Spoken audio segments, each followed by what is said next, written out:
começou com uma crise na oposição. Lideranças do DEM, PPS e PSDB, ouvidas pelo blog do jornalista Josias de Souza, estariam decepcionadas com a atuação do senador Aécio Neves, com seu estilo conciliador. Aécio é o mais provável candidato oposicionista à presidência em 2014. O senador se defendeu, disse que não é adepto do quanto pior, melhor. Essa semana, o também senador tucano Álvaro Dias afirmou que está disposto a ser candidato e criticou a pressa das lideranças em definir Aécio como nome da oposição. Quem conversa comigo é o deputado federal Eduardo Azeredo, do PSDB. Bem-vindo, deputado. Tudo bem, né? Tudo bem, deputado. Deputado, por que o senhor acha que estão surgindo essas críticas ao senador Aécio Neves? Olha, a primeira avaliação é o seguinte: nós nos acostumamos a ter a imagem de que oposição era aquele estilo que o PT fazia no passado, que nem o PT, a nível nacional, faria outra vez. Eles reconhecem que erraram no passado com uma oposição que era irresponsável, demagógica, mas ainda existe uma cobrança muito grande, que oposição é aquilo. É você ter um carrinho de feira subindo o Planalto, você ter aquela questão dentro do plenário, de ficar com cartazes na mão. Isso tudo, na minha opinião, já passou. Eu acho que nós vivemos um amadurecimento no país. E o PSDB, especialmente o mineiro, tem essa característica. O Aécio é exatamente um expoente dessa linha de pensamento, ou seja, ele reconhece que o PSDB, tendo sido governo federal, ele mesmo tendo sido governador durante 2 mandatos, não pode ter um tipo de oposição como o PT fazia no passado. E essas cobranças acabam acontecendo. É difícil entender uma oposição que não seja essa, de que todo ato praticado pelo governo você seja contra. Até entendo que seja difícil, sim. Mas não tem jeito. Outro dia, a própria rádio do meu partido me ligava perguntando sobre a atitude do governo em relação ao Haiti. Eu avisei: olha, eu não vou criticar. Por enquanto não vou. Não, tudo bem, pode gravar sim. Então, porque não tem jeito você criticar tudo que acontece, porque não é assim. Felizmente, né? Ainda bem que não é assim. Então, eu acredito que o Aécio tem avançado como o nosso provável candidato a presidente da República, sim. Internamente, o que se sente hoje é que a tendência natural é para o nome do Aécio. Eu me lembro que vim aqui no seu programa uma vez ainda, quando se discutia sobre Aécio e Serra para as eleições de 2010. E eu dizia que, olha, o mais provável é que seja o Serra. O Aécio é mineiro, defendemos o Aécio, seria bom que fosse o Aécio, mas a tendência em 2010 era que o Serra fosse candidato e o Aécio era uma alternativa. Você acha que agora está completamente invertida essa situação? A situação se inverteu. O Aécio é a principal perspectiva. E isso do ponto de vista dos caciques do partido, sim, das lideranças? Não só dos caciques, mas das bases também. Das bases também? A gente sente isso no PSDB Mulher, no PSDB Jovem, por vários estados. Lá na Câmara você tem deputados de vários estados, tem estados que só tem 1, 2 representantes. Então você conversa e percebe isso. É evidente que o Serra tem ainda uma grande liderança.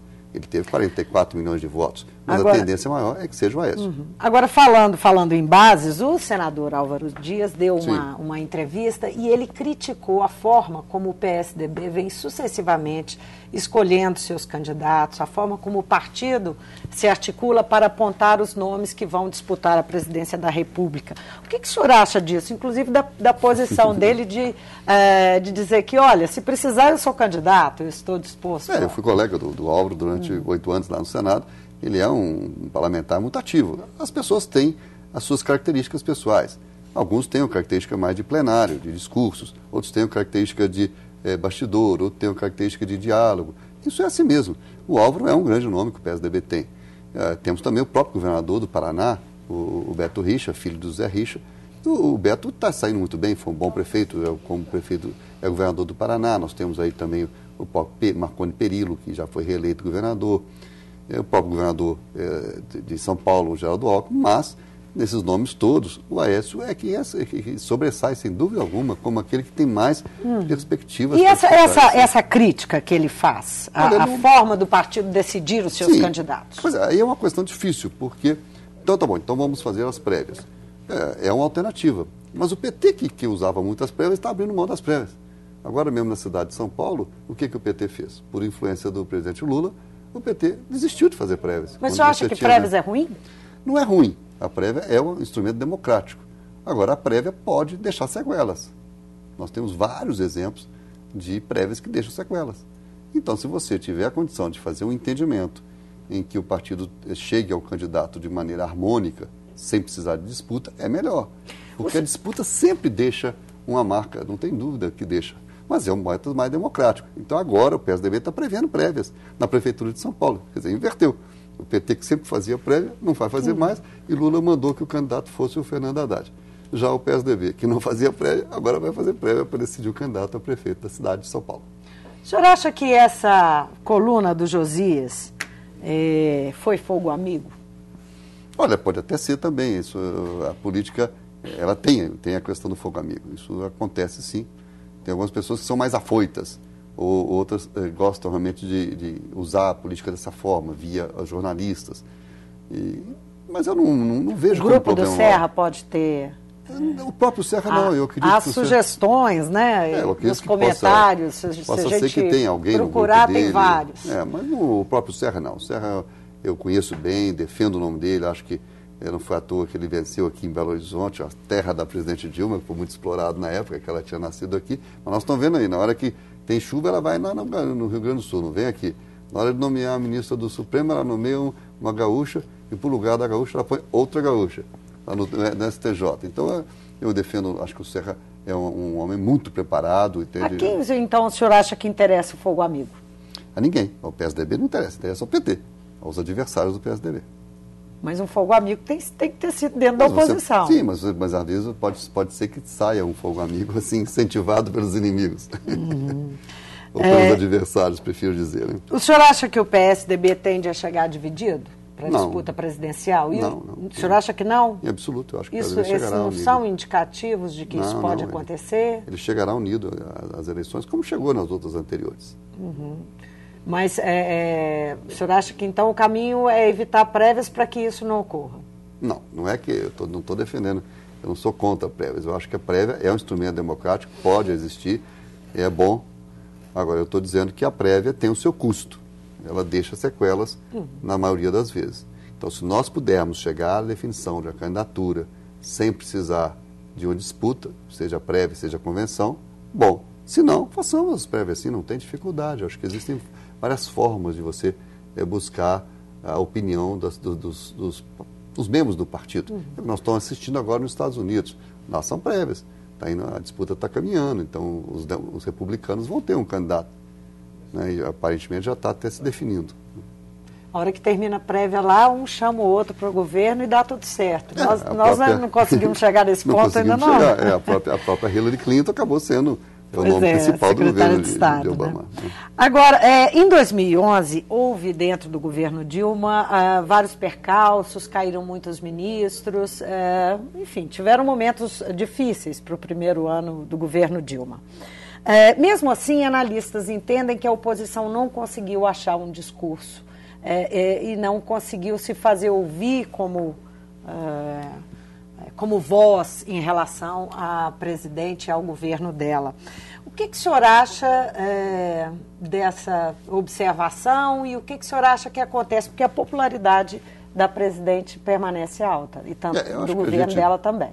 O tempo vai passando, Lívia, a gente vai ficando muito experiente demais até e já começa a ver as coisas de uma maneira com muita moderação. O primeiro ano de governo é sempre assim. Todo primeiro ano é um ano em que o governante entra muito forte, ele entra com o benefício do apoio da eleição.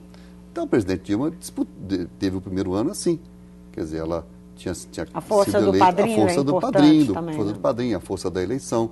Ela montou o governo com quase todos os partidos, quer dizer, poucos partidos ficariam em oposição. Os resultados que têm acontecido no plenário da Câmara são mais ou menos assim, 320 para o governo, 60 contra. Isso mostra, quer dizer, nem na época do regime militar a oposição teve tão pequena, digamos assim. Né? Agora, por que ela está pequena? Porque partidos que eram oposição no passado estão tudo dentro do governo, dentro desse sistema de divisão partidária que a presidente estabeleceu. Desculpa. Não foi então, esse governo que estabeleceu, né? Sim, mas ela estabeleceu de uma maneira... O presidencialismo de coalizão é um presidencialismo que já vem de mais tempo. Mas o que acontecia é que você, por exemplo, no governo do PSDB, eram dois partidos fortes, grandes, o PSDB e o Democrata. Então, esse apoio da soma final, ele era de menor importância, ou seja, mais alguns partidos e pronto, você tinha a maioria. No caso do presidente Lula e depois agora da presidente Lula, primeiro o presidente Lula levou muito susto ao tentar governar sozinho com o PT. Ele recusou o apoio do PMDB, a memória é essa, né? Depois, já no segundo governo, ele cedeu e aí resolveu dividir o governo. Aí dividiu de uma maneira muito assim, aberta, muito pragmática, ou seja, esse ministério é desse partido. Mas a estrutura partidária também, o sistema partidário se ampliou nesse Se ampliou, período, nós temos, isso é um problema grave que nós temos, a quantidade de partidos. Nós vemos agora, com a véspera das eleições municipais, é uma questão incrível. A primeira pergunta que a gente tem que fazer é assim, você é de qual partido? É sempre assim, porque em Belo Horizonte tem quase 20 partidos em 41 vereadores. Então, esse é um problema que permanece. Eu faço parte da Comissão da Reforma Política, tenho defendido a questão da volta da cláusula de desempenho, para que apenas os partidos de maior relevância pudessem apresentar os candidatos a nível nacional, né? Mas isso não consegue o consenso, então vai continuando. PSDB, DEM e PPS pretendem ter uma agenda, considerando que há uma agenda comum, considerando Sim. que a oposição está tão pequena, o senhor mesmo se referiu aí às votações, foi determinada uma agenda comum para 2012? Existem assuntos prioritários? Como é que a oposição está trabalhando, pensando em 2012? Bom, primeiro é que eu disse assim, eu não concordo que a oposição não esteja ativa. A oposição está ativa. Só que é um estilo de oposição que não é muito costumeiro, digamos assim. As pessoas não estão acostumadas a uma oposição que não seja aquela que o PT fazia. Então aí existe um excesso de cobrança. Mas a oposição conseguiu, por exemplo, avanços significativos. A emenda 29, apesar de sair cambeta, apesar de sair meio aleijada, digamos assim, mas foi um avanço. E foi a oposição que forçou que o governo finalmente colocasse a emenda 29 em votação. A própria questão do Código Florestal é uma discussão que o governo preferia não ter. Não, ela acabou sendo votada um pouco contra o desejo do governo. Então, existem questões de magnitude que foram resolvidas com a presença da oposição. Agora, a nossa agenda é uma agenda que pressupõe também, o PSDB tem o governo de metade da população brasileira, do ponto de vista de governos estaduais. Então, nós temos aí, no dia a dia, a nossa tese está colocada, a nossa proposta está colocada através dos governos estaduais. Do ponto de vista de governo federal, nós vamos continuar com essa oposição, que é uma oposição que não é a tudo, nem a todos. É uma oposição que se preocupa com o aspecto ético, mas não só com essa questão de ficar o estilo UDN passada, mas o PSDB tem que ser propositivo. Como eu estou lembrando, ele foi propositivo ao negociar. Tá bem, nós vamos votar essa proposta da DRU, mas vocês têm que colocar também em votação a emenda 29. É um processo parlamentar, é assim. Quer dizer, quem é a minoria tem que exercitar o seu poder dessa forma. E do ponto de vista de poder realmente governar o país, é só nas eleições de 2014 que nós vamos ter outra vez esse enfrentamento na busca de que o PSDB possa voltar a governar para o futuro. Sim. Na arena congressual tem uma prioridade para a oposição? Sim, claro, a reforma política, por exemplo, é uma delas. Mas, pelo jeito, já passou o primeiro ano. Mas a reforma política não é a história tributária é outra. Cada cabeça uma sentença, Sim, cada verdade. Um dentro de cada partido por pensa isso diferentemente. Por isso que é difícil chegar a uma reforma política. A reforma política, na minha opinião, ela só sai se realmente o governo estiver puxando. Agora, se o governo estiver omisso ou não estiver se envolvendo, aí realmente é muito difícil sair. Mas a pauta do PSDB, ela passa principalmente por esses problemas nacionais mais graves. A saúde é o deles.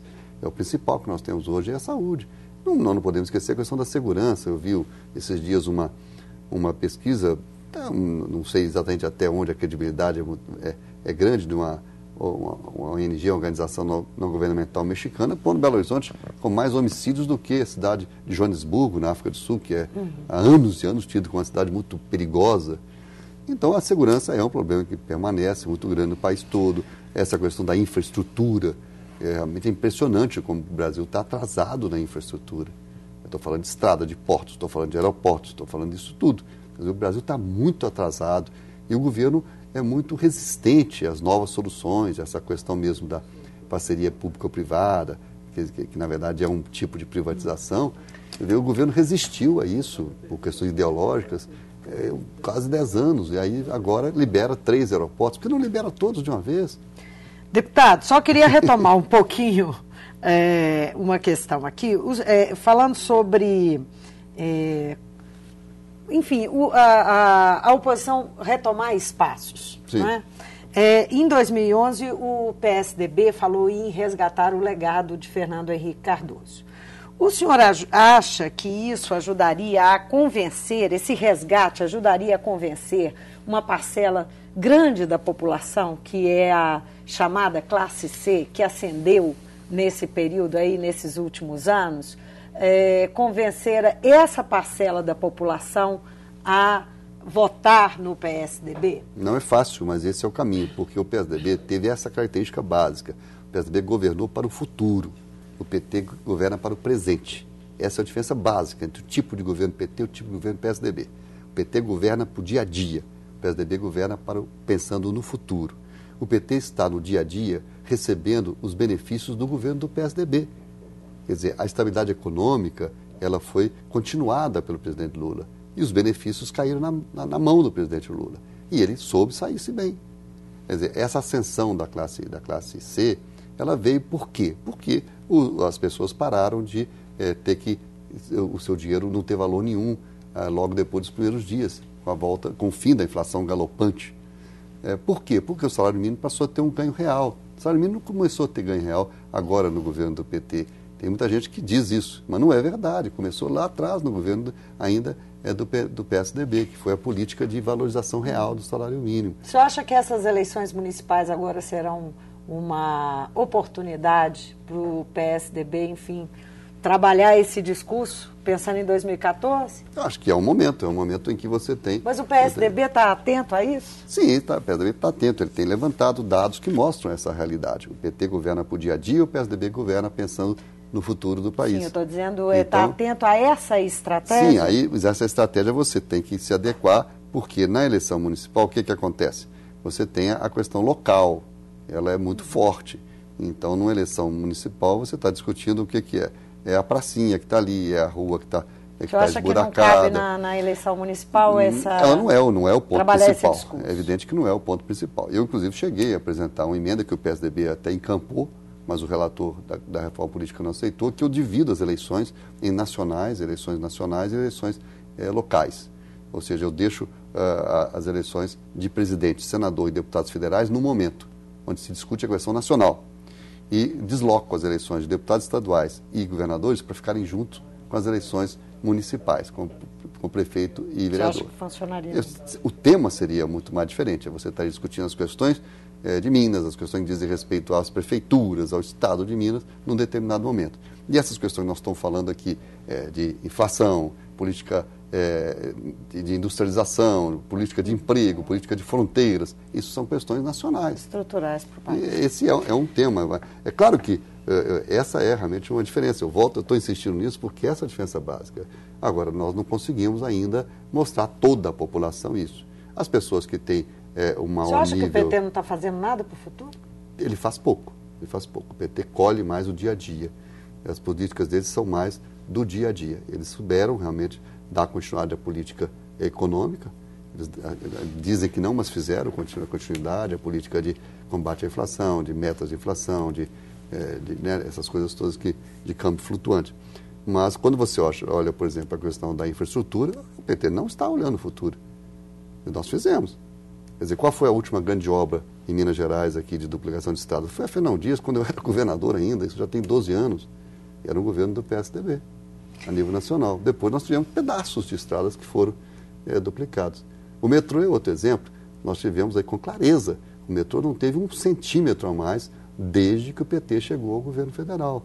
Então, quer dizer, você está pensando no futuro? Não está. Se você não faz um metrô, transporte de massa, você não está investindo no futuro.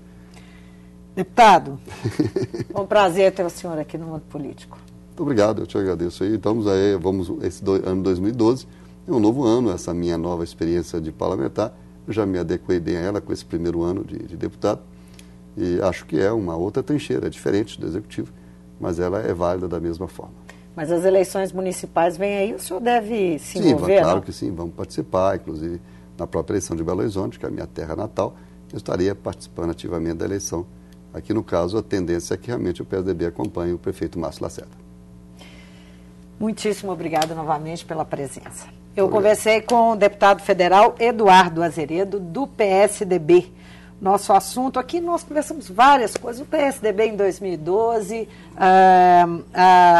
a escolha, como é que deve caminhar dentro do partido, a escolha e dentro da oposição ao governo Dilma, a escolha do candidato que vai enfrentar o candidato do governo em 2014. Falamos também um pouco sobre as questões internas, o discurso da oposição e como que a oposição deve se posicionar no Congresso Nacional. O Mundo Político fica por aqui. Obrigada por nos acompanhar aí de casa e até o próximo programa.